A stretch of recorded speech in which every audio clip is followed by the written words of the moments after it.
Hello, traders. FX Pip Collector here. Today is Monday, April 7th, and this is my analysis for the Euro US dollar. If you haven't done so yet, definitely do check out my free Discord trading community, linked down here at the end of this video in the corner.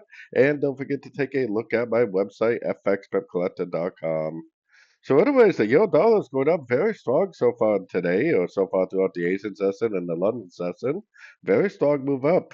Now, if you go all the way up to the higher time frames, you know how extremely bullish I am. I still think that the euro dollar is going to take out these highs. I still think this is just a wave one of a monthly time frame uptrend.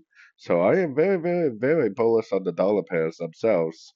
Going down to the shorter time frame, I mean, this move down was very, very steep, as you can see, but it probably is an ABC correction. I mean, this probably is an A. This is probably supposed to be the three waves of B right here with a lower low wave C of B, and then another push down for the C. I would keep an eye on it. I would pay very close attention to these fib levels just in case it does turn out to be a wave B and this is actually only a wave A. But it looks like we're missing a wave 5. I mean, this over here looks like a 1, this looks like a 2, this looks like a 3. This looks like it would make more sense if it potentially kept on going up, making new highs for a wave 5. All still subdivisions of a very, very large uptrend on the daily, weekly, and monthly time frame. So definitely still trading with the trend. Seems like this big push down that we had at the end of last week might have just been a bear trap.